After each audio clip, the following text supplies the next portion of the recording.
Alors, comme vous le savez, ce Shabbat, c'est également la paracha de Vayera.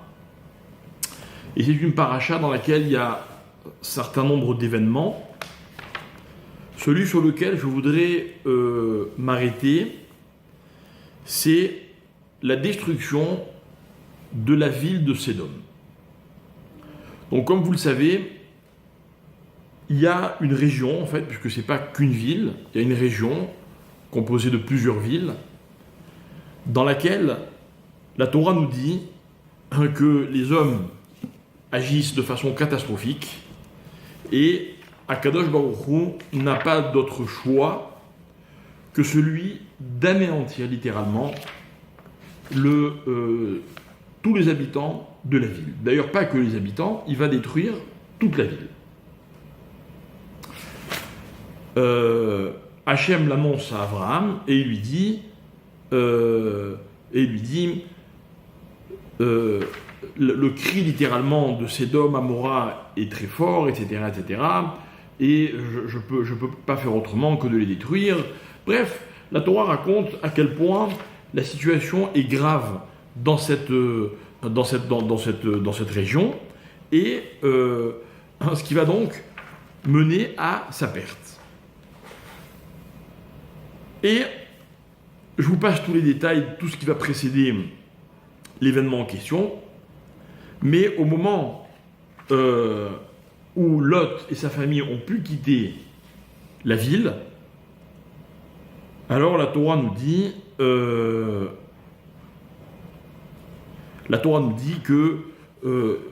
excusez-moi, je cherche juste le texte pour être encore plus précis. Voilà. La Torah dit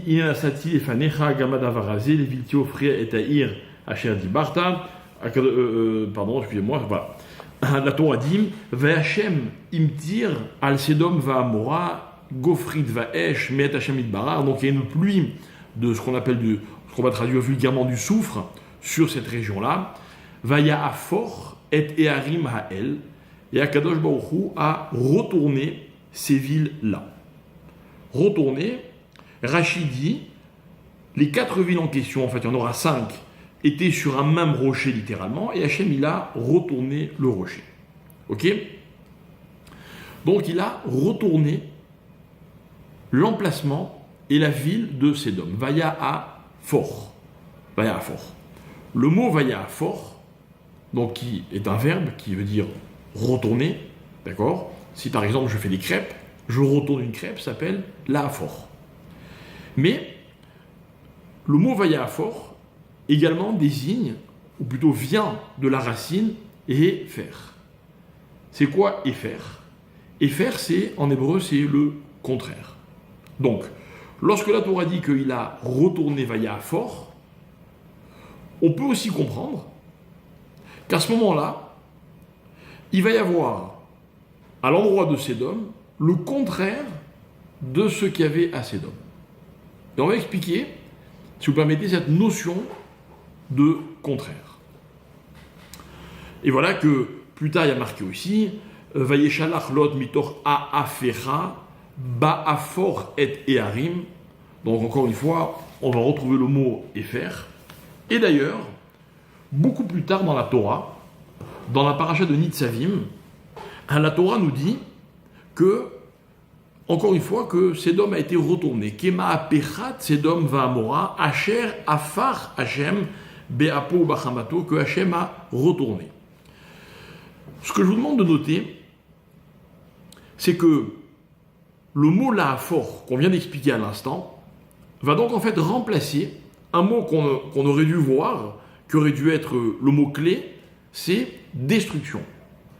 Or en fait, il semble qu'il n'ait pas fait allusion à une destruction, mais à vaya fort, à un renversement, donc à un contraire. Et je voudrais qu'on explique cette notion. Autre détail intéressant, qu'on retrouve dans la Torah plusieurs fois, mais je vous cite le verset dans la paracha de Nitzavim, donc à la fin de la Torah. Il est écrit « Lotizara velotatzmiach Velo Yaale Ba Kol Esev. L'Otizara, il ne sera pas littéralement planté. L'Otatzmiar ne poussera pas. Velo Yaale Ba, et donc pareil, ne montera pas. Kol Esev, le moindre végétal dans l'endroit Kema Pechat Sedom, où a été retournée la ville de Sodome. Il y a là une idée, mes chers amis, qui est très intéressante. Je ne sais pas si vous connaissez la région, j'imagine que oui, c'est assez connu. La région donc de la mer Morte, tout ce désert, c'est là-bas que se situait le Sodome V'Amora. Et en fait, c'est une région qui est désertique, dans laquelle on a du mal à imaginer qu'il y a de ça bien longtemps, lorsque Abraham et Lot ont décidé de se séparer, Lot a choisi d'aller s'installer là-bas. Pourquoi ? Parce que c'était précisément une région riche, luxuriante et fertile. Et aujourd'hui, qu'est-ce qui reste de cela ? Rien. Voilà ce qu'a dit la Torah. Jamais il ne poussera plus rien dans cet endroit. Incroyable. C'est pas seulement une névoie, une prophétie, c'est l'explication du phénomène qui va se dérouler, auquel on va assister dans la ville de Sodome. Le Midrash, donc dans notre paracha, va citer un verset qu'on trouve dans le psaume 89, dans lequel il est dit « Matsati David Avdi Beshemen Kochi ». Dieu dit, puisque c'est David Améler qui écrit au nom de Dieu, « J'ai trouvé David mon serviteur ». J'ai trouvé. Savez-vous quelle est la vraie signification du mot « trouver » dans la Torah ? Donc, quand je vous dis la vraie signification du mot « trouver », c'est parce qu'en fait, j'aimerais qu'on comprenne que « trouver », c'est pas la traduction complète du mot « metsia », du mot « limtso », « trouver ». En fait, en français, je ne sais pas s'il existe un autre mot, donc on va utiliser le mot « trouver », mais en hébreu, il faut comprendre ce que c'est « metsia ». Il y a une loi, une halakha dans la Torah, lorsque vous marchez en chemin, me dit la Torah, et que vous trouvez un objet, si l'objet comprend des signes distinctifs, alors il faut le rendre à son propriétaire. Si ce n'est pas le cas, ben l'objet m'appartient. J'ai trouvé ceci sur le web. Ceci étant, comprenons de quoi il s'agit. Qu'est-ce que c'est que Metsia, une trouvaille ? Alors il y a un très beau texte qui est très connu, qui a été d'ailleurs déformé par les civilisations, qui concerne celui qui cherche. Dans la Gemara de Chagia, il est dit « Yagata ou matsata ta'amin » Si tu as cherché, en fait, plus exactement, si tu t'es fatigué et que tu as trouvé, on te croit. Si tu viens nous raconter que tu as cherché et que tu n'as pas trouvé, ou que tu as trouvé sans chercher, on ne te croira pas. En d'autres termes, en français on a dit qui cherche trouve, mais on n'a pas dit dans la Gemara ce que l'on cherchait, et encore moins ce que l'on trouvait. Et nos maîtres vont nous expliquer qu'en fait, bien souvent dans la vie, il n'y a pas de rapport entre ce que l'on cherche et ce que l'on trouve. Mais celui qui cherche finit par trouver.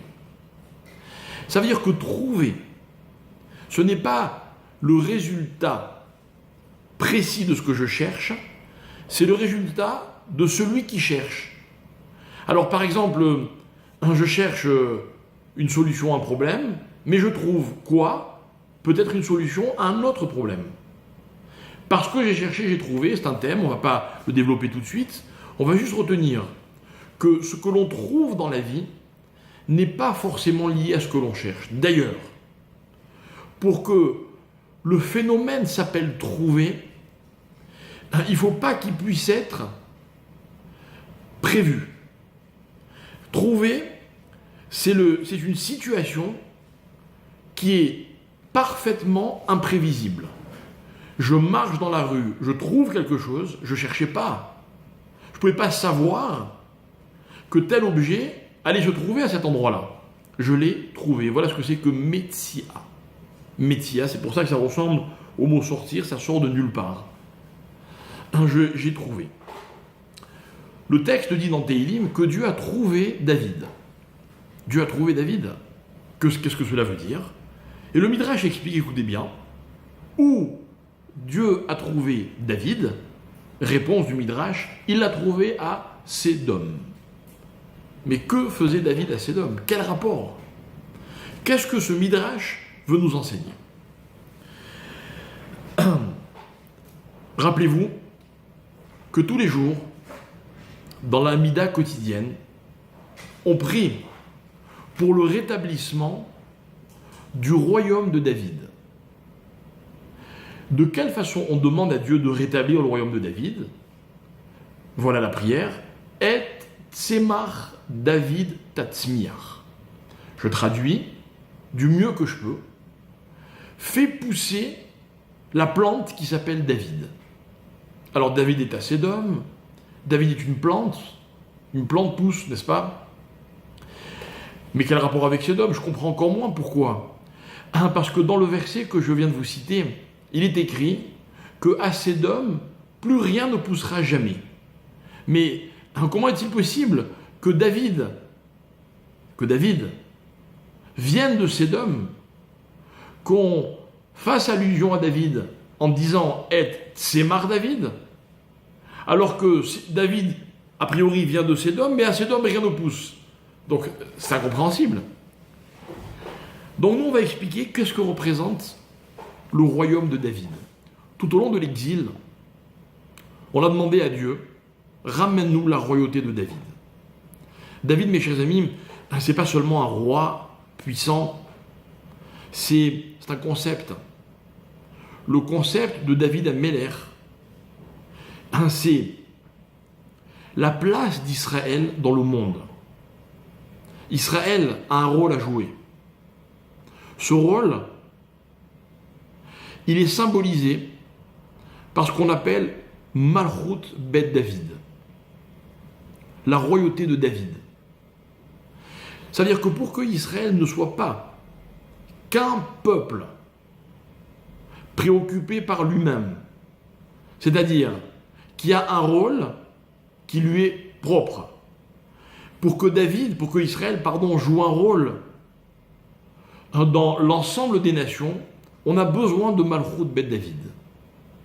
Et puis un jour, on raconte la Gemara, Dieu dira aux nations du monde, qu'avez-vous fait tout au long de l'histoire? Et chacun répondra, on a fait telle ou telle chose, en rajoutant, on l'a fait pour le bien d'Israël. C'est-à-dire qu'un jour, les nations comprendront que finalement le sens du monde est donné par le peuple juif. Voilà ce que c'est Malchut Bet David.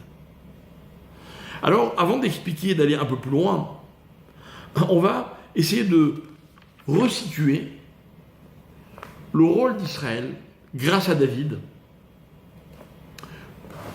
par rapport aux autres nations.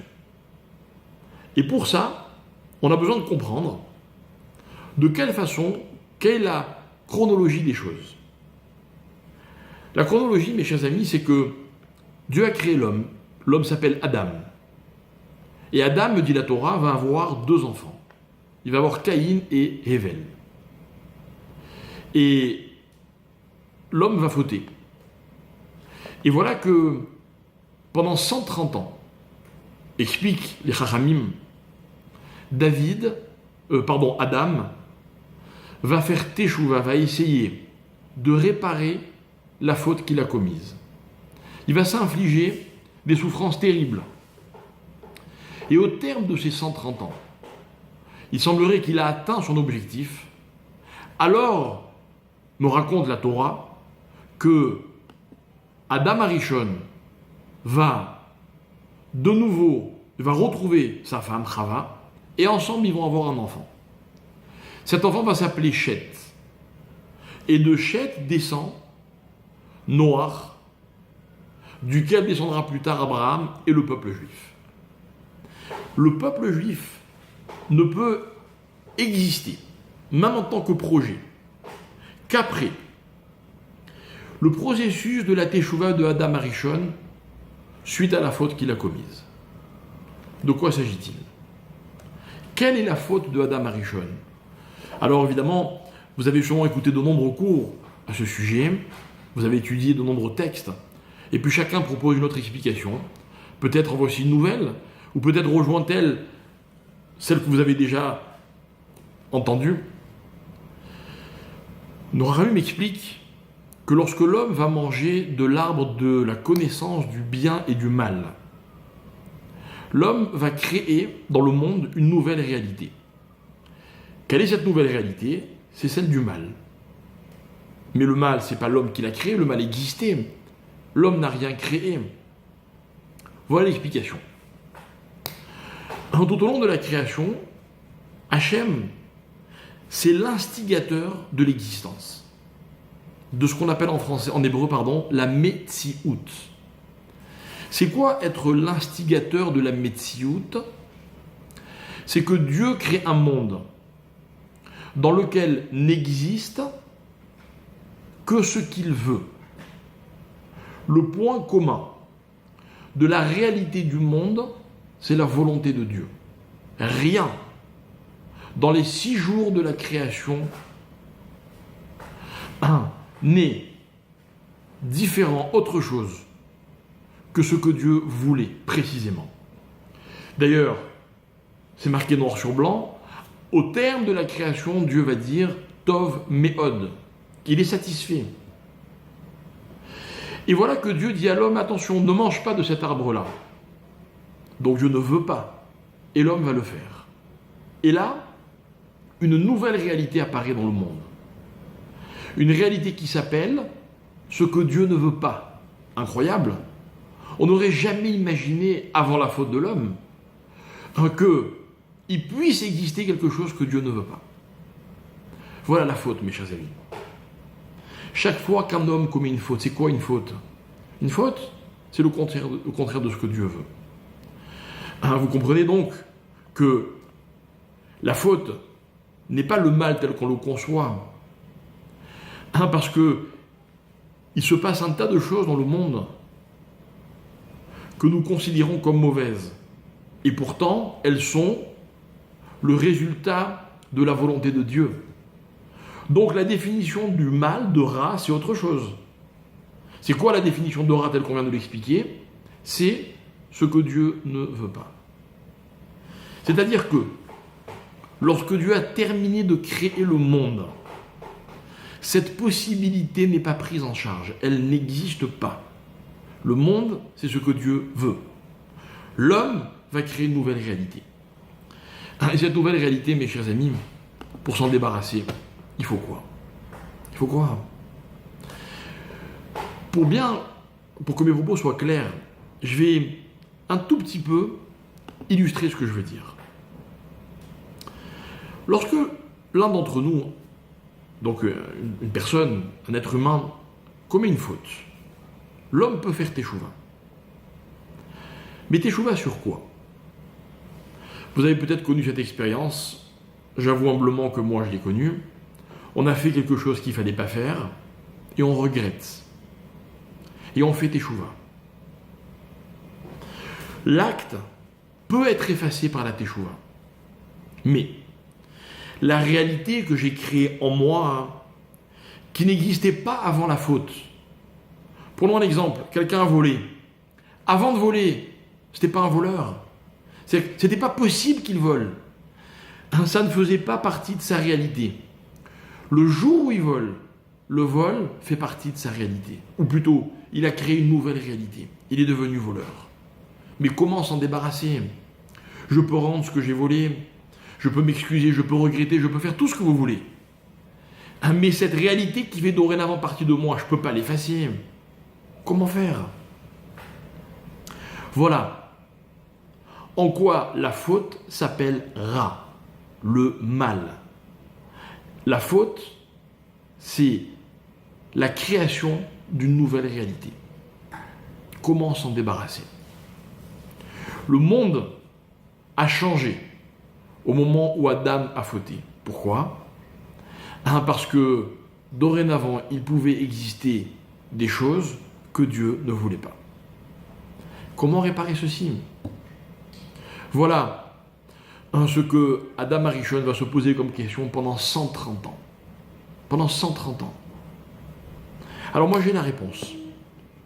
Elle existe, elle est écrite.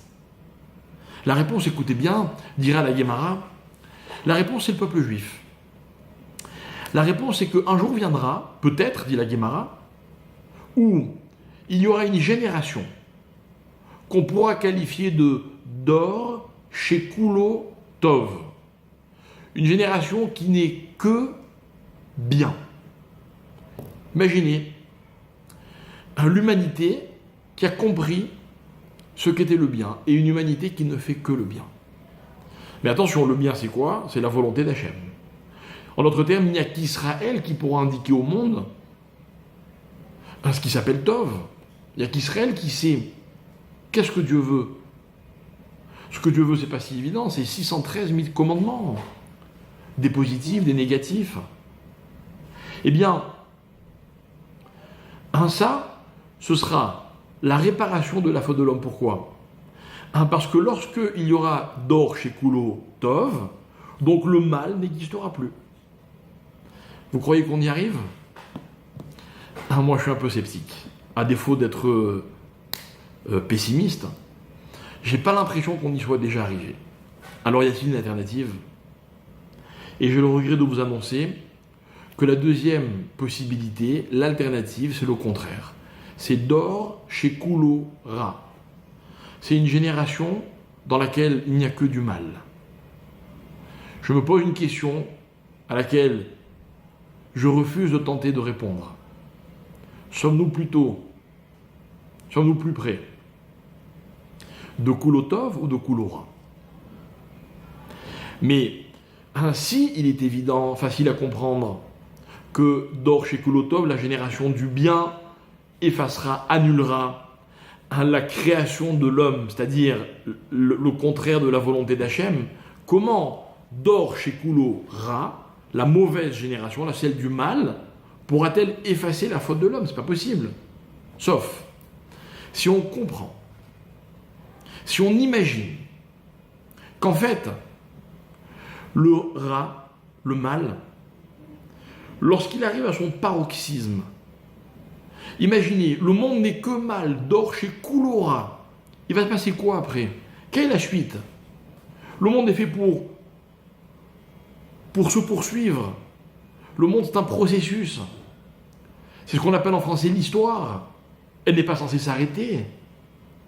Elle est censée arriver à son terme, c'est-à-dire à son objectif. Mais comment va-t-on y arriver? Par Dor Shekulo Ra. Réponse. Écoutez comme elle est claire. Si un jour le mal arrive à son paroxysme, si le mal remplit le monde, il n'aura d'autre possibilité, d'autre avenir, que de s'auto-détruire. L'avantage, si je peux appeler ça comme ça, du mal, c'est qu'à un moment, le mal ne peut plus être une existence. Le mal devient sa propre destruction. Le mal semble exister jusqu'au jour où il devient l'anti-existence. Que Dieu nous en préserve. L'anti-existence. Et en fait, on va comprendre la définition, le sens de ce concept qui s'appelle Afour, Efer, Vaya Afor. Dieu n'a pas détruit Sodome. Sodome s'est auto-détruite. Sodome, qui était l'existence du mal, va devenir l'anti-existence. Donc Sodome n'existe plus. Donc Sodome n'existera plus jamais. Donc plus rien ne poussera jamais, lo itzmar, plus rien ne poussera jamais dans cet endroit qui s'appelle Sodome. Lotatzmiar, pardon. Plus rien ne poussera jamais dans cet endroit-là. C'est-à-dire qu'en fait, ce qui est extraordinaire, c'est que le mal est obligé de finir par s'autodétruire. Bien. Alors, pour nous rassurer à tous, j'ai choisi de vous citer deux exemples. Deux exemples à travers lesquels on va voir que c'est déjà arrivé. Donc, que c'est possible. Donc, on a donc à présent deux alternatives. Ou bien Dor Shekulo Tov, ou bien Dor Shekulo Ra. Dor Shekulo Tov, si le bien gagne le monde entier, ben c'est parfait. Et sinon, il va se passer quoi? Alors écoutez bien, il y avait un homme, raconte la Gemara dans le traité de Avodazara, il s'appelait Elazar ben Dourdaya. C'était un homme, comment dire, un pauvre homme, un homme irrécupérable, dit la Gemara. Un homme qui avait tellement fauté, tellement fait de mal, qu'il n'y avait aucun espoir. Jamais cet homme ne pourrait revenir à la raison, dans le droit chemin. Et le jour où il le découvre, le jour où il le comprend, la Gemara dit qu'il s'adresse à la nature entière en leur demandant « Est-ce que vous pouvez m'aider ?» Il s'adresse aux montagnes, aux océans, à tout. Et tout le monde lui dit « Non, on ne peut pas t'aider. » Alors il comprend que la solution ne peut venir que de lui-même. Et la Gemara raconte qu'il va s'asseoir, mettre sa tête entre ses genoux, donc il va épouser la position fétale, et il va pleurer. Et il va regretter. Et il va tellement pleurer, dit la Gemara, qu'il va mourir de pleurs, mourir de regret.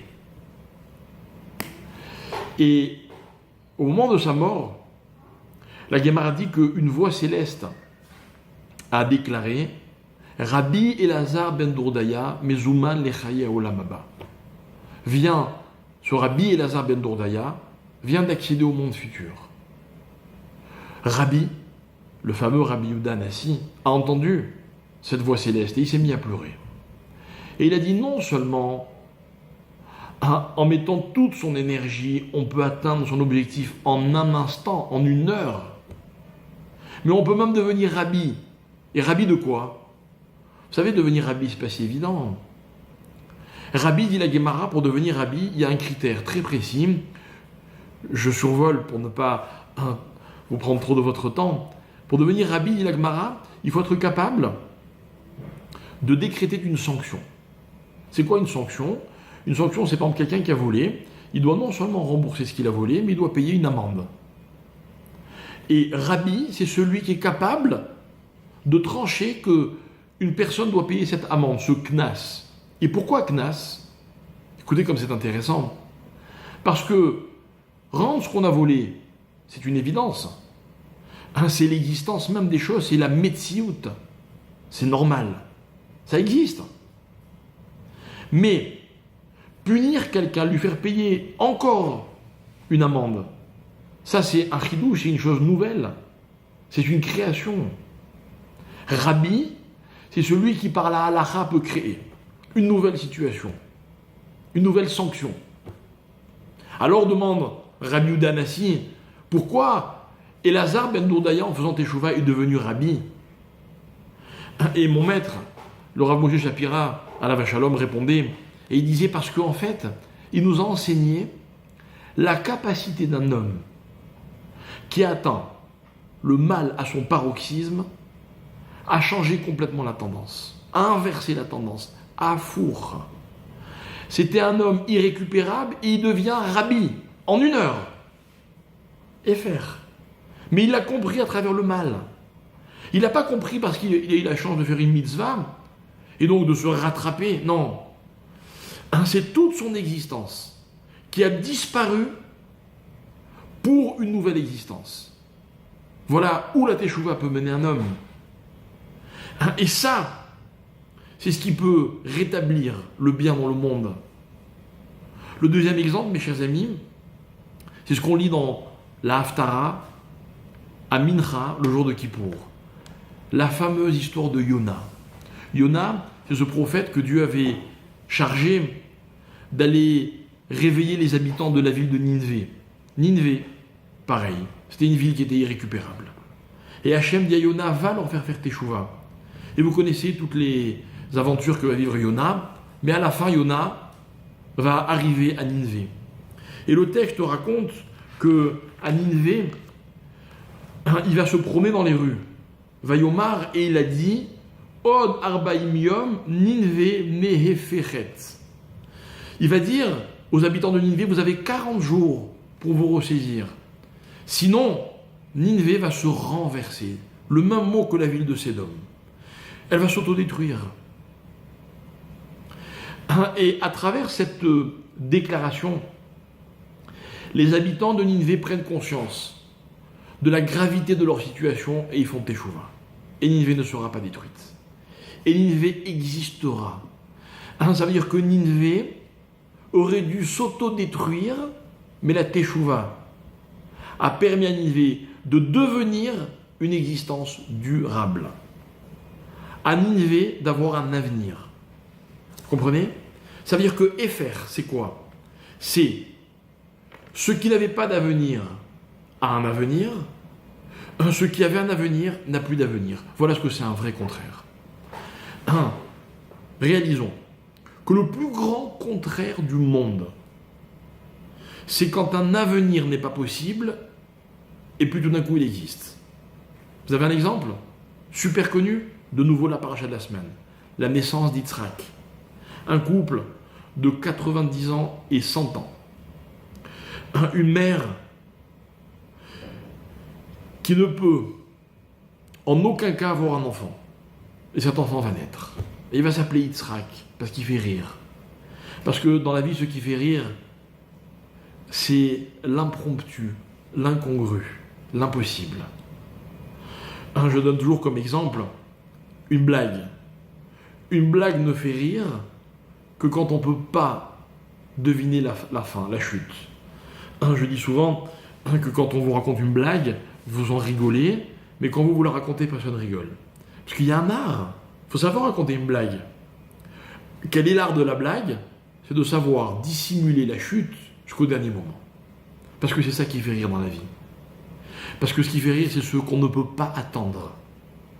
Quand je trouve quelque chose dans la rue, je suis heureux, ça me fait rire. Dans le vrai sens de Yitzhak, parce que je ne m'y attendais pas. Mais quand je travaille et qu'à la fin de ma journée, je touche mon salaire, c'est normal. Je travaillais. C'est pas une métia. Et Dieu, il a trouvé David, le roi David. Parce que le roi David va symboliser cette capacité qu'a le peuple juif de créer une réalité qui est impossible. Dans un monde dans lequel on ne peut plus rien attendre, c'est le peuple juif qui va déterminer ce qui est un avenir véritable et ce qui ne l'est pas. Voilà ce que c'est Épher. Voilà, mes chers amis, l'enseignement de la destruction de la ville de Sédom.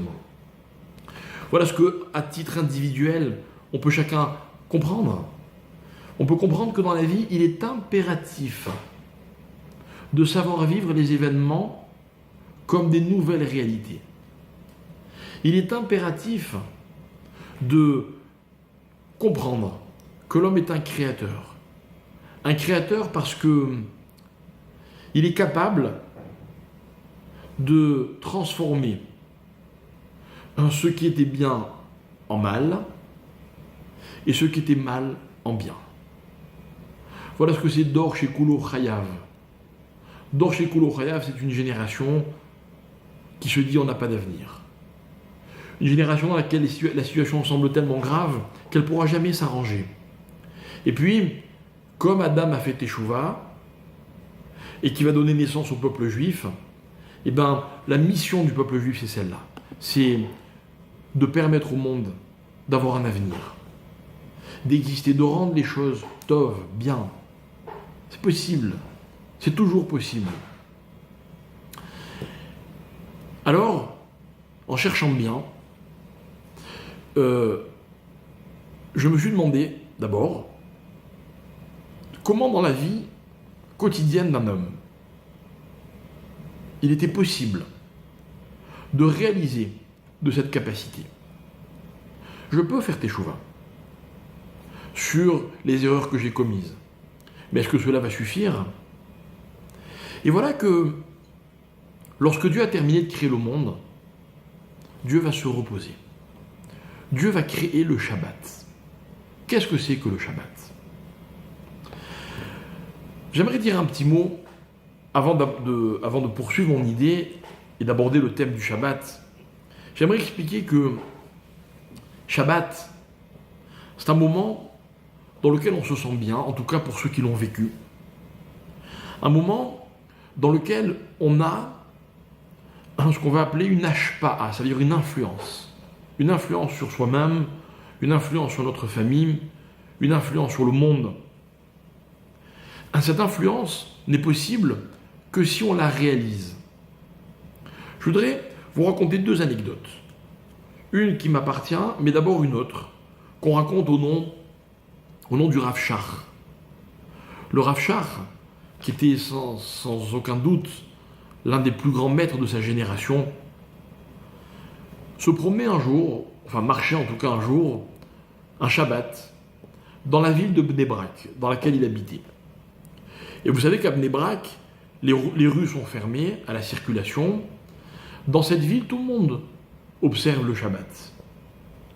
Et en marchant avec son élève, il entend que dans la rue, qui était de l'autre côté du pâté de maison, donc de l'autre côté de la rue sur laquelle il marchait, il entend des voitures. Alors il interroge son élève et il lui dit, dis-moi, tu peux m'expliquer pourquoi pourquoi il y a des voitures? Alors son élève lui dit, oui, il y a des voitures parce que là-bas, c'est pas Bnei Brak et les gens roulent en voiture le Shabbat. Alors le Rav lui dit, mais je sais très bien que ici c'est Bnei Brak et là-bas c'est pas Bnei Brak. Mais tu réponds pas à ma question, pourquoi les gens roulent en voiture? Alors l'élève pense que le Rav a mal compris sa réponse et lui dit, non mais, parce que là-bas les gens ne sont pas observants du Shabbat. Et c'est pour ça que là-bas on entend des voitures. Et le Rav lui dit, tu m'apprends rien. Mais ma question c'était pas celle-là. Ma question c'était la suivante. Comment est-il possible que l'on fasse Shabbat dans cette rue et qu'à côté de nous, des gens puissent transgresser le Shabbat? Sous-entendu, le Rav a voulu nous donner un enseignement que normalement, lorsque l'on observe le Shabbat, il est impossible à ceux qui sont près de nous de le transgresser. Ou plutôt, il devrait être impossible. Je veux qu'on comprenne que la force du Shabbat, elle est contagieuse. Que normalement, en observant le Shabbat, il devient impossible à ceux qui nous côtoient de transgresser le Shabbat. Et malheureusement, ce n'est pas le cas. Et le Rav avait posé cette question, mais comment est-ce possible? Alors il a répondu en disant, ça veut dire que nous, on ne fait pas assez bien Shabbat. Si vraiment on faisait Shabbat comme il faut, eh bien à côté, il ne pourrait pas rouler en voiture. Parce que le Shabbat est contagieux, mes chers amis.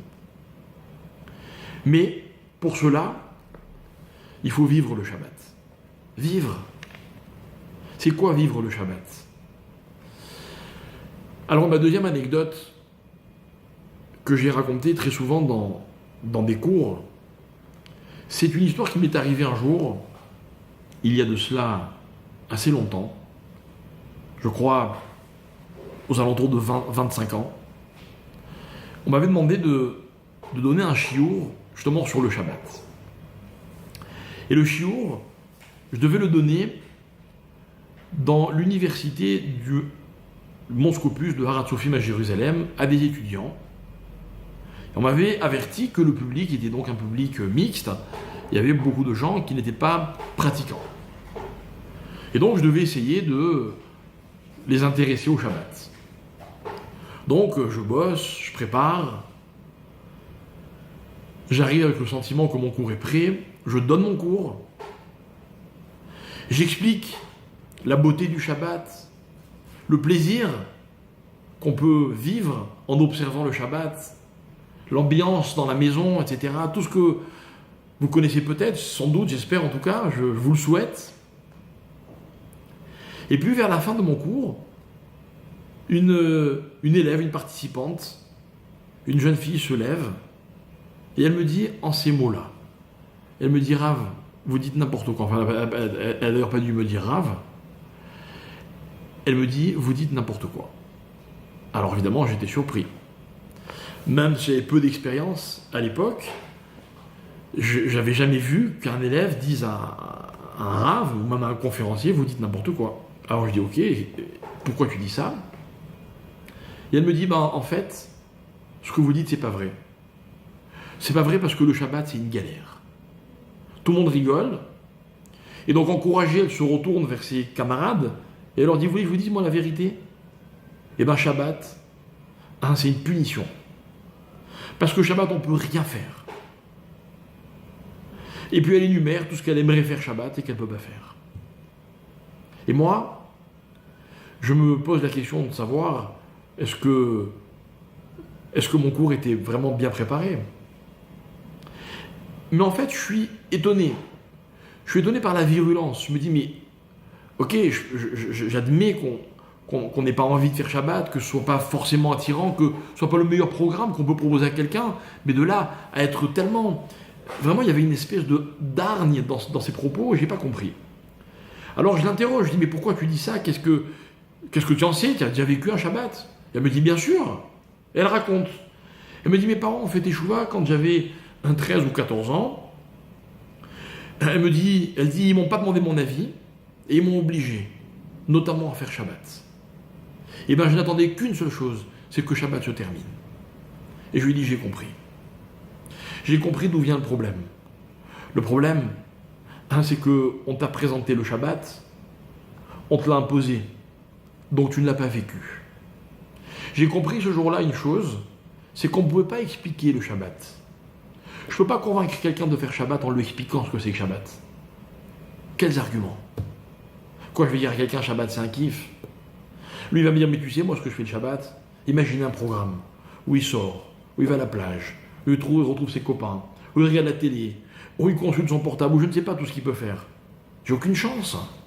J'ai aucune chance en lui disant, viens, Shabbat c'est un kiff, 3 heures d'office, 4 heures à table, un lendemain on se relève tôt pour aller à la prière, encore plus de prières, encore plus de repas, puis après on court pour la mincha. J'ai aucun argument. Non, je n'ai pas d'argument. Par contre, je peux l'inviter à faire Shabbat. Et je crois que le Shabbat mondial, c'était un peu ça l'idée. C'était un peu d'expliquer aux gens qu'est-ce que c'est que Menoucha. Parce que Shabbat s'appelle Menoucha, le repos. Shabbat vaïnafash. Il s'est arrêté et il s'est reposé. Quel repos! J'avoue, je me confesse, mais enfin je suis sûr que je ne suis pas le seul, on est tous pressés d'aller se coucher le Shabbat. Si ce n'est pas le soir, c'est de faire la grasse matinée, et si ce n'est pas la grasse matinée, c'est de faire la sieste. C'est pas ça le repos de Shabbat.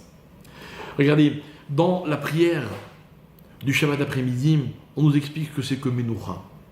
Parce que là-bas il est écrit Menoucha, Menouchat Ahava, Undava, Emet, Emouna, Shalom, Ashket, Betar. Je vais traduire. La Menoucha, voilà comment elle est qualifiée par les Chachamim dans la prière. Elle est appelée Ahava, amour, Nedava, don, générosité, Emet, vérité, Emouna, foi, Shalom, tout le monde sait ce que c'est, Ashket, sérénité, Betar, tranquillité. Voilà ce que c'est que Menoucha. Menoucha, mes chers amis, prenons juste la fin. Tranquillité, sérénité, c'est quand on se repose dans la vie et qu'on n'a plus de soucis. Et c'est ça la sérénité. Quelqu'un qui va en vacances mais qui sait qu'il a une rentrée terrible qui l'attend, c'est pas des vacances, c'est pas du repos. On peut changer de cadre, changer d'air, mais on transporte ses soucis avec soi. Shalom, quoi, quand on se repose, on est en paix avec tout le monde. C'est vrai que les gens sont plus affables et mieux disposés en vacances, mais on n'a jamais vu des gens se bagarrer en vacances. Si, on en a vu. Emet, quel rapport est à Emouna, la foi? Ahava, en quoi il y a plus d'amour quand on est en vacances? Alors le Mirtam Eliyahu va expliquer de façon très simple. Il va dire en fait, il s'agit d'un repos qui est un repos spirituel. C'est quoi un repos spirituel? Alors, observons l'enchaînement. Dieu crée, puis arrive le 7e jour. Alors Dieu s'arrête de créer. D'ailleurs, c'est ce qu'il nous demande. Ils nous disent, la Torah nous dit, Shechet Yamim Ta'aseh Melacha, pendant 6 jours, travaille, et le 7e, repose-toi. C'est quoi se reposer? Apparemment, c'est ne pas travailler. Mais il ne s'agit pas de travailler, d'aller à mon boulot ou de faire mon métier. Non. Dieu a créé, et il s'est arrêté de créer. Donc c'est quoi Shabbat? Shabbat, c'est l'absence de création. Ce qui me fait dire en fait que Shabbat, c'est l'anti-création. Alors, en quoi l'anti-création est une réalité? En quoi l'anti-création devient cette dimension extraordinaire qui s'appelle le Shabbat? Et c'est ce que nous allons essayer de comprendre. Nous allons essayer de comprendre que la force d'Hachem, c'est que quand il a créé le monde, il a tout créé avec un contraire. Le jour, la nuit, l'obscurité, la lumière. Même l'homme et la femme, au début, il a tenté de créer un être unique et puis il les a séparés. Dieu a créé tout et son contraire. La seule chose que Dieu n'a pas créée, c'est le contraire de la création. Lorsqu'arrive le Shabbat, eh bien, ce concept apparaît. L'homme l'avait déjà inauguré, si je peux dire, par la faute. Puisque la faute, c'était l'anticréation. Celle que Dieu n'avait pas créée, puisque ce n'était pas sa volonté. Hachem va rectifier le tir par le Shabbat. Le Shabbat, c'est le moment dans lequel il n'y a pas de création. C'est l'anticréation. À quoi sert l'anticréation? Alors les Chachamim vont expliquer que lorsque Hachem se repose Shabbat, eh bien toute la création prend son sens. Et c'est ce que je voulais expliquer. Je voulais expliquer que dans la vie, lorsqu'on est capable de s'arrêter, eh bien tout ce qu'on a créé prend un sens. Et mes chers amis, ce qui ne prend pas de sens lorsque l'on s'arrête n'est tout simplement pas une réalité. La Torah me demande de terminer ce que j'ai à faire à l'entrée du Shabbat. Et on va voir si ce que tu as créé avant l'entrée du Shabbat continue d'exister, alors ça existe vraiment. Si tu peux ranger dans un tiroir que tu fermes soigneusement ce que tu as fait avant Shabbat, ce ne sont pas des vraies réalités. Appelez-les comme vous voulez. Ce sont les conditions qui font que je peux exister, peut-être. Mais regardez, prenons un exemple. Avant Shabbat, on cuisine, on prépare ce qu'on va manger pendant Shabbat. Et la Gemara dit, celui qui a préparé avant mangera Shabbat. Celui qui n'a pas préparé avant n'aura rien à manger Shabbat, n'est-ce pas? C'est-à-dire que je prépare avant Shabbat, donc je peux manger avant Shabbat. Parce que ça existe vraiment. Ça fait partie de ma création, de ce que je suis. Mais ce que je n'ai pas préparé avant, c'est-à-dire ce qui n'a pas d'avenir quand arrive le moment qui n'est plus celui de la création, bien en fait, n'était pas une vraie réalité. Une vraie réalité, mes chers amis, c'est ce que je prépare parce que ça ne va jamais cesser d'exister. Une personne quitte ce monde. Vous savez, quand on étudie la Torah, par exemple, pardon, quand une personne quitte ce monde, on fait des mitzvot pour l'élévation de son âme. Ok? C'est quoi le sens de l'élévation de l'âme? Je voudrais d'ailleurs juste dédier ce cours, comme on me l'a demandé, à l'élévation de Madame Marcel Hamisha Bat Emilim, qui nous a quittés il y a quelques jours et qui a enfin été enterré Baruch Hashem en Israël. Et en fait, c'est quoi faire une action pour l'élévation de l'âme? C'est que lorsque l'homme, la Neshama, arrive dans le monde futur, elle n'emporte avec elle, c'est-à-dire n'existe là-bas, dans ce Olam Abba, le monde de l'avenir, que ce qui avait un vrai sens dans ce monde-là. On n'y emporte que son bien. Parce que le bien existe au présent, parce qu'il a un avenir. C'est l'explication du concept qu'on a appelé tout à l'heure Tsemar. Tsemar, c'est ce qui pousse. Une plante, c'est une réalité. Pourquoi? Parce que maintenant, elle pousse pour exister un jour. Je plante un arbre, il va pousser, il va lui falloir des années. Mais un jour, mes enfants auront de quoi manger grâce à cet arbre. C'est-à-dire que l'arbre est une réalité, pas seulement dans le futur, mais déjà depuis maintenant. Voilà le vrai sens d'une bria, d'une création, d'une existence. C'est le bien. Mais le mal n'est pas une existence. Sauf quand le mal s'auto-détruit, parce qu'il est la preuve par lui-même qu'il n'est pas le sens de l'existence.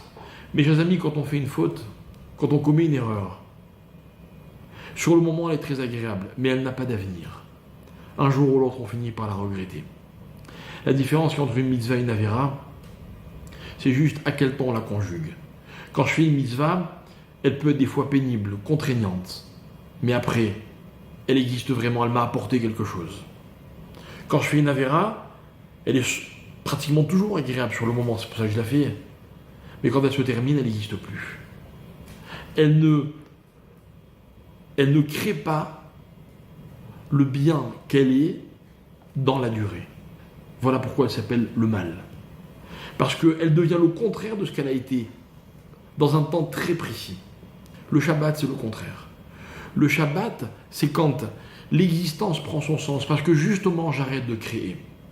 Et permettez-moi encore un petit mot sur le Shabbat. Le Shabbat, et c'est comme ça qu'on essaie de l'expliquer, ou en tout cas, on y invite ceux qui ne le connaissent pas, en leur montrant de quelle façon on le vit. On vit souvent le Shabbat en famille, autour d'une table. C'est fou comme chez les Juifs, il y a toujours une table. Toujours. Mais je vais expliquer pourquoi. Vous savez, j'avais un jour entendu d'un rave l'idée suivante.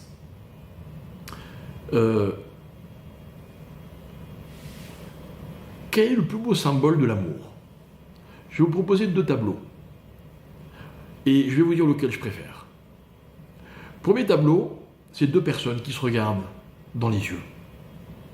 Et puis, rien d'autre n'existe à part eux. Deuxième tableau, c'est un couple qui est assis et qui contemple un magnifique panorama. Et puis ils regardent au loin. Et puis les deux, heureux de partager cette expérience, eh bien ils s'aiment. Ils s'aiment parce qu'ils ont une perception en commun. Et dans ces 2 tableaux, il y a des avantages et des inconvénients. L'avantage du premier, c'est que les deux se regardent, mais attention, ce que l'un voit, l'autre ne le voit pas. C'est dur. Dans le deuxième tableau, c'est le contraire. Les deux voient la même chose, mais ils ne se voient pas mutuellement. Qu'est-ce qui est mieux? Qu'est-ce qui est mieux? Vous avez la possibilité de choisir, je vais vous dire quel est mon choix. Mon choix, c'est le premier. Mon choix, c'est que c'est pas grave si ma perception du monde n'est pas la même que la personne que j'aime. Mais ce qui compte, c'est qu'elle soit toujours dans mon champ de vision. La personne que j'aime m'autorise, est censée m'autoriser à regarder le monde comme j'ai envie de le voir, à une condition, c'est qu'au premier plan, il y ait d'abord cette personne-là. Parce que, mes chers amis, une relation, elle dépend beaucoup de notre capacité à se regarder. C'est fou comme se regarder, c'est important. Moi, j'ai constaté que bien souvent, l'erreur que commettent tous les parents, que nous commettons tous, c'est de parler à nos enfants sans les regarder. Sur une quantité incroyable d'échanges que nous avons avec nos enfants, il y en a combien pendant lesquels on les regarde véritablement? Vous savez, j'adore faire des cours sur Zoom, hein, mais qu'est-ce que ça me manque de ne pas vous voir et de ne pas vous regarder? C'est terrible. Parce que dans un regard, il y a un échange dans lequel j'exprime ce qui est pour moi plus important que tout. Ce que je vois derrière vous, c'est pas grave, à condition que d'abord il y ait vous devant moi. Mes enfants, ils voient le monde avec leur regard à eux. Mon conjoint, pareil, mais ils sont au premier plan. Au moins quand je leur parle. Or, vous savez, tous les meubles qu'une maison contient peuvent être très agréables. On peut passer un très bon moment assis tous ensemble sur un canapé. On peut passer un très bon moment quand on... Merci pour ceux qui me voient, mais moi je ne vous vois pas. On peut passer un très bon moment allongé sur son lit. D'accord? Mais dans tous les meubles que vous trouvez dans la maison, il n'y en a qu'un seul. Autour duquel, on regarde tous une même chose. C'est-à-dire les uns les autres. C'est quoi? C'est la table. Rappelez-vous, quand vous asseyez à table, ce qui compte, c'est pas ce qu'il y a entre nous. Non, c'est ce qu'il y a juste après la table. Quand je suis assis à table avec ma famille, ce qui compte, c'est pas ce qui se trouve sur la table. Mais ça y contribue parce que c'est pour ça qu'on s'assoit autour de la table. Mais magie. Dès le moment où je m'assois, grâce à ce qui est sur la table, eh bien, ce qui compte pour moi tout d'un coup, c'est ce qui est autour de la table. La table, c'est le seul meuble, c'est le seul moment, c'est la seule expérience dans laquelle nos regards convergent vers un même point, c'est-à-dire les uns les autres. Partager un moment avec sa famille, c'est se regarder mutuellement. Voilà ce que c'est Ouda. Voilà ce que c'est un repas de Shabbat. Je ne sais pas ce que vous mangez Shabbat. Hein. Si c'est Pkaïla, tant mieux pour vous. Si c'est couscous, c'est pas mal non plus. Mais même si vous mangez gefilte fish ou je sais pas quoi. Mais ce qui compte, c'est qui est autour de votre table. On dit que deux rabbinim un jour discutaient, et l'un disait « Pourquoi toi, tous tes enfants sont restés dans le chemin de la Torah? Tous ces enfants étaient des rabbinim. » Et l'autre, eh bien, ses enfants avaient choisi une autre voie. Il lui dit « Pourquoi toi, tu as réussi et moi non? Pourquoi, dans ton éducation, il y avait cette cohérence? Vous savez, l'éducation, c'est souvent quand on veut que nos enfants retiennent certains messages. Après, on n'a pas raté ou réussi un enfant parce qu'il retient que ce qu'on a voulu lui dire ou autre chose. Mais en tout cas, c'est le sentiment qu'ont les parents. Alors le second répond au premier, il lui dit, parce que la différence qu'il y a entre toi et moi, c'est parce que toi, à table, le jour du Shabbat, au moment du repas, je sais que tu manges très vite pour pouvoir retourner à ton étude. Il dit, mais moi, je prends mon temps à table. Je prends mon temps à table et je parle avec mes enfants, je chante avec mes enfants. Alors mes enfants, eh bien ils me suivent, parce qu'on échange, ils me comprennent. Et j'ai raconté plusieurs fois que j'avais un jour demandé à mon père, à la vache à l'homme, la question suivante. Je lui avais dit, pourquoi est-ce que nous, à table, en famille, on parle de toutes sortes de sujets? J'avais un ami qui m'avait raconté que chez eux à table, ils parlaient que de Torah. Donc un peu envieux, j'avais demandé à mon père, pourquoi toi tu ne négliges pas qu'on parle que de Torah, table, Shabbat, ce jour tellement saint? Et il m'avait répondu, avec cette sagesse qui était la sienne, et qui tous les jours de ma vie prend un sens. Il m'avait dit, non mon fils, quand je suis à table avec mes enfants, ce qui m'importe, c'est ce qui les intéresse. C'est là qu'on échange. Quand je vous écoute parler, et quand vous abordez tous les sujets dont vous avez envie de parler, eh bien c'est là qu'on échange véritablement. Voilà ce que c'est le Shabbat, mes chers amis. Le Shabbat, c'est quand tout s'arrête. Et que on est dans une nouvelle dimension, une nouvelle existence. Et à ce moment-là, qu'est-ce qui se passe? Tout ce qu'on a créé prend véritablement son sens. On est obligé d'arrêter de créer pour que les créations soient créations. On est obligé d'arrêter de créer pour que l'existence devienne réalité. Voilà ce que c'est Tov. Voilà ce que c'est Tov. Voilà pourquoi la Menoucha, elle s'appelle Ahava, l'amour. Parce que je pense aux autres. Parce que le Créateur, il a un objectif, il n'y a que ça qui l'intéresse. Pourquoi Nedava? Parce qu'on peut même être capable de créer pour les autres, la générosité. Moi, j'en retire rien, mais c'est pour l'autre, c'est important. Lorsque on cuisine la veille du Shabbat, là je m'adresse à tous ceux et surtout celles qui cuisinent, elles ne cuisinent pas pour elles. Elles cuisinent pour les autres. Et combien de fois dans chaque famille il y a eu des invités surprises et il y avait toujours assez? Parce qu'on est dans la Nedava le jour du Shabbat. Émettre la réalité. Parce que Shabbat, on ne fait pas de projet. Parce que Shabbat, on n'est pas dans ce qui nous concerne, dans la vie, j'ai envie de dire active, mais en fait la vie éphémère.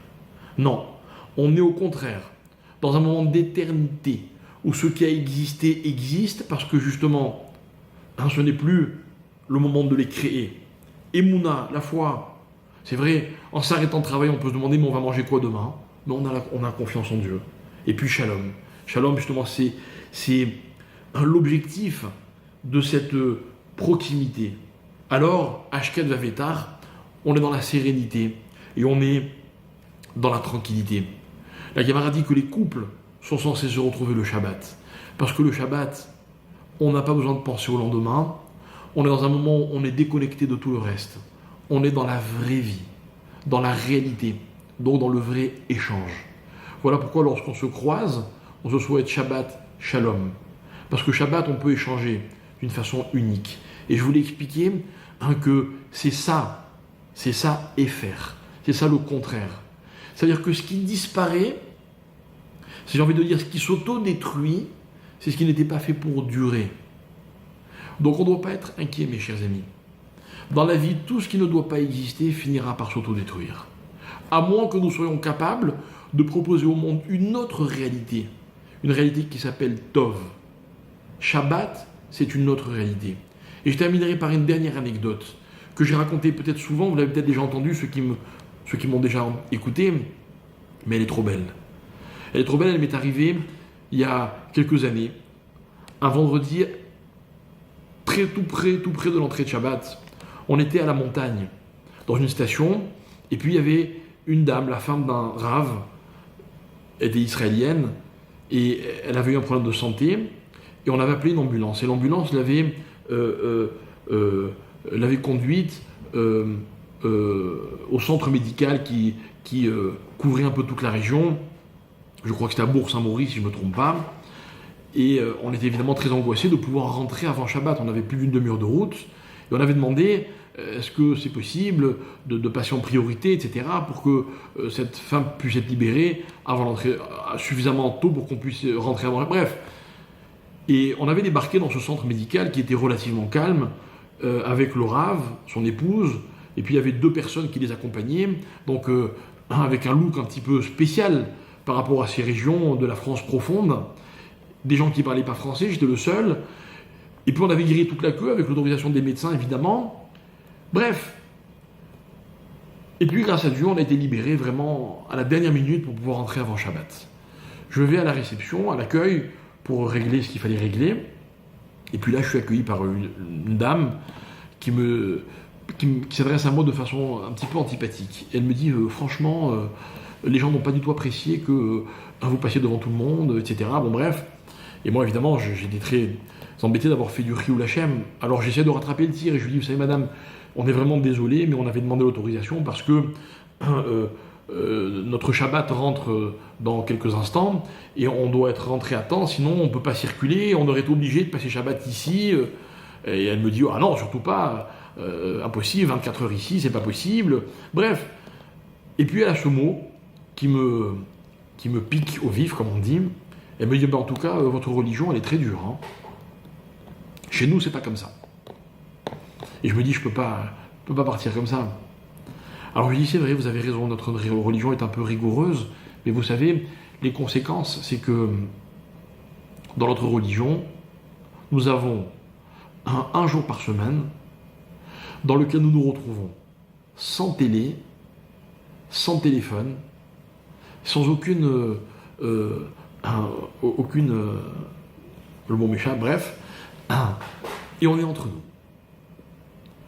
Et là, son visage change. Elle me dit, quoi ? 24 heures par semaine sans téléphone ? Elle me dit, mais elle est extraordinaire, votre religion. Chez nous, c'est pas comme ça. Et j'étais content, et je pouvais repartir vers mon Shabbat. Et là, j'ai compris qu'en fait, le Shabbat, si on est capable, si on a le mérite de bien le vivre, il est un repère pour l'humanité tout entière. Il est l'indice qui donne à l'existence sa véritable dimension, alors que c'est le seul jour de la semaine dans lequel on ne peut rien créer. C'est ce paradoxe qui s'appelle Épher, qui a été négatif à certains moments de l'histoire, comme Sédom par exemple, et positif à d'autres, comme l'histoire de Elazar ben Dourdaya, ou l'histoire de Ninvé, et surtout l'histoire de chacun d'entre nous, tous les Shabbats, au moins une fois par semaine. Voilà pourquoi je considère le Shabbat comme un magnifique cadeau. Voilà pourquoi, si le Shabbat c'est le jour de la générosité, on ne peut pas se permettre de le garder que pour nous. Voilà pourquoi une initiative aussi belle que le Shabbat mondial, eh bien, on a la responsabilité, chacun, avec nos possibilités, chacun à notre mesure, de le partager avec les autres. On doit tout faire, mes chers amis, pour que ceux qui n'ont pas encore découvert Shabbat puissent le découvrir. Et oui, c'est pas facile d'aller vers les autres. Et au risque de paraître ringard, de leur dire viens faire Shabbat, ou bien accepte ce présent, puisque cette année, évidemment, les conditions sont un petit peu particulières, et donc on est dans c'est la mode du Pâques Shabbat. Enfin, en ce qui me concerne, je suis carrément comme on dit, en quatorzaine, puisque je suis revenu de France avec ma famille, et nous sommes donc en bidoude, on est à l'isolement, donc on ne pourra pas communiquer avec les autres, mais à travers peut-être des messages, de la façon dont vous pouvez. On se doit de partager ce magnifique cadeau qui s'appelle le Shabbat. On peut en tout cas rêver un jour que l'humanité tout entière comprenne le sens de cette phrase magique, magnifique, dont on use et on abuse, qui est celle de Shabbat Shalom. C'est ce que je vous souhaite. Mes félicitations à tous les organisateurs du Shabbat mondial et à tous ceux qui y participent. Et je suis heureux d'avance pour tous ceux qui, grâce à nous, vont découvrir ce que c'est que le Shabbat. Ils n'en sont pas encore conscients, mais ce sera sans doute le plus beau cadeau qu'ils recevront de toute leur vie. Je les en félicite d'avance, et à vous tous, je vous dis, avec quelques heures d'avance, Shabbat Shalom, et merci de votre attention.